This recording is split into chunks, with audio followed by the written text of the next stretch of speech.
On May the 1st, 2023, a small Cessna 206 disappeared over the dense, unforgiving canopy of the Colombian Amazon, leaving behind a silence that felt final, yet deep within the emerald shadows for children.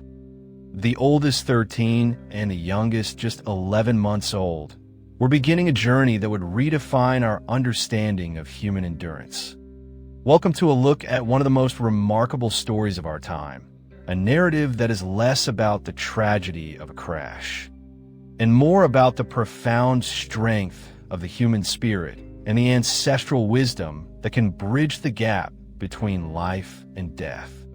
You might wonder how 4 young children could possibly survive 40 days in one of the most hostile environments on Earth.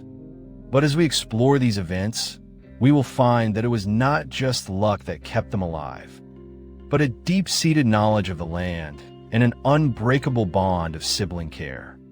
At this point, the world knew only of a missing plane and a pilot's final, desperate distress call. But beneath the trees, a different story was already unfolding.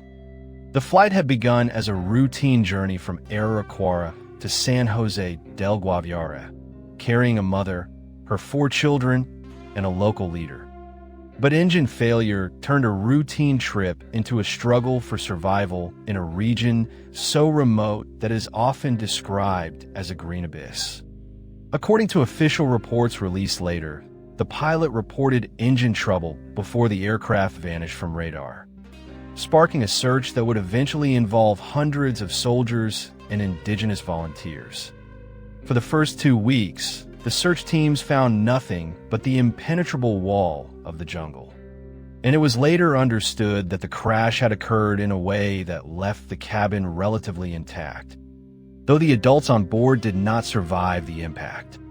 In those immediate hours following the crash, 13-year-old Leslie Mukutuy found herself the protector of her 3 younger siblings.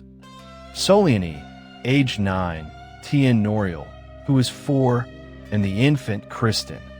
It is difficult to imagine the weight of that responsibility. Yet Leslie, drawing on the traditions of the Huitoto people, began to make decisions that would save their lives. They stayed near the wreckage for the first few days, and it was during this time that Leslie salvaged what she could, including a supply of fariña, a coarse cassava flour that is a staple in the Amazonian diet. This initial resource was critical, but it was known even then that it wouldn't last forever. This is where survival became a matter of knowledge and instinct, as Leslie understood that staying in one place might mean being overlooked by the thick canopy above. As the fariña ran out, the children began to move, navigating a landscape where every plant could be either a lifeline or a threat. While the world watched and waited, the children were entering a world where the rules of modern life no longer applied, guided only by what they had been taught about the forest.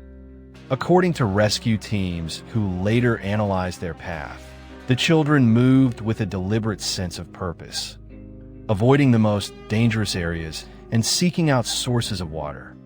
They relied heavily on fruits they recognized from their upbringing, specifically the seeds of the avichure tree, which are similar to passion fruit, and the nuts of the bacaba palm. It was later understood that Leslie's ability to distinguish edible plants from toxic ones was the primary reason. The children did not succumb to poisoning in a region where such mistakes are often fatal. As they moved, they left behind small clues: a hair tie, a discarded fruit skin, a temporary shelter made of branches, that would eventually lead rescuers to them. Though at the time, the search teams were struggling against heavy rains that frequently washed away tracks.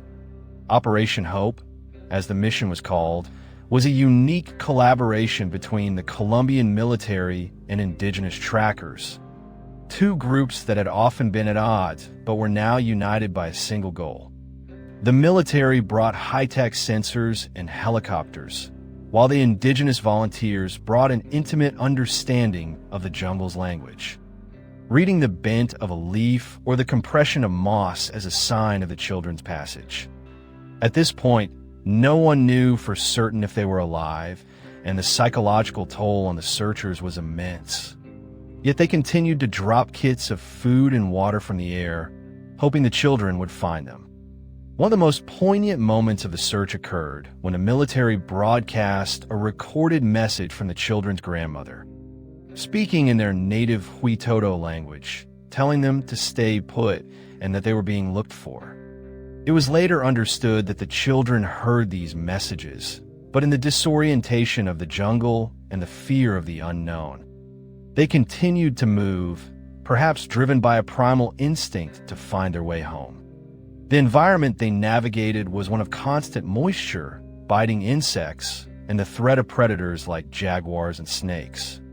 Yet the children managed to build small, makeshift tents using branches and the few items they had taken from the plane.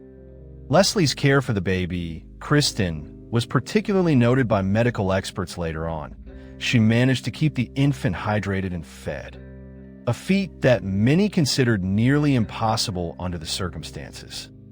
This was not a story of children lost and helpless, but of children using every bit of cultural wisdom they possessed to stay one step ahead of the elements. As the days turned into weeks, the search intensified, and a Belgian Malinois search dog named Wilson became a key figure in the effort, eventually disappearing into the woods himself after reportedly finding the children's tracks. While Wilson was never found, his presence was a sign to the rescuers that they were getting closer. By the 30th day, the search had become a race against time, as the children's strength was inevitably waning despite their knowledge of the forest.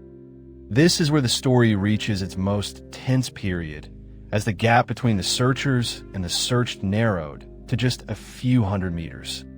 In a landscape where visibility is often limited to just a few feet, it was later understood that the children were often quite close to the search teams, but the density of the undergrowth and the silence of the forest kept them hidden. On June 9th, 2023, after 40 days in the wilderness, a group of Indigenous trackers heard a faint cry and followed it to a small clearing where they found the 4 siblings huddled together. They were weak, dehydrated, and covered in insect bites, but they were alive. According to those who first reached them, the children were surprisingly calm, with the eldest, Leslie, simply stating that she was hungry. The rescue was not a moment of cinematic explosion, but one of quiet, profound relief as the children were carefully lifted into a helicopter and taken to a military hospital in Bogota. The images of their rescue showed children who were gaunt and tired, yet there was a visible strength in their eyes that spoke of the ordeal they had survived. Medical reports later confirmed that they had suffered from malnutrition and minor infections, but their overall condition was a testament to the effectiveness of their survival strategies.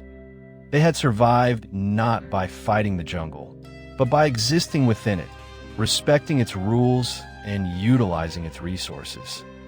This story reminds us that the bond between siblings and the weight of ancestral knowledge are some of the most powerful tools we possess. As we reflect on those 40 days, it becomes clear that their survival was not a miracle in the sense of a random occurrence, but a miracle of preparation and the human will to protect those we love. The Amazon is a place of great beauty, but also great danger. And for these 4 children, it became a classroom where the lessons were about life itself. In the end, the search for the Mukutuy children taught the world about the importance of indigenous knowledge and the incredible resilience of the young. It showed that even in the most unimaginable circumstances, there is a path forward if one has the courage and the knowledge to find it. The survival of Leslie, Soliani, Tien Noriel, and Kristen is a story that will likely be told for generations. Not as a tale of a crash, but as a masterpiece of human endurance. It teaches us that we are often capable of much more than we realize when we are called upon to care for others. If this story moved you or helped you understand what happened, feel free to like, comment, and subscribe. Thanks for watching.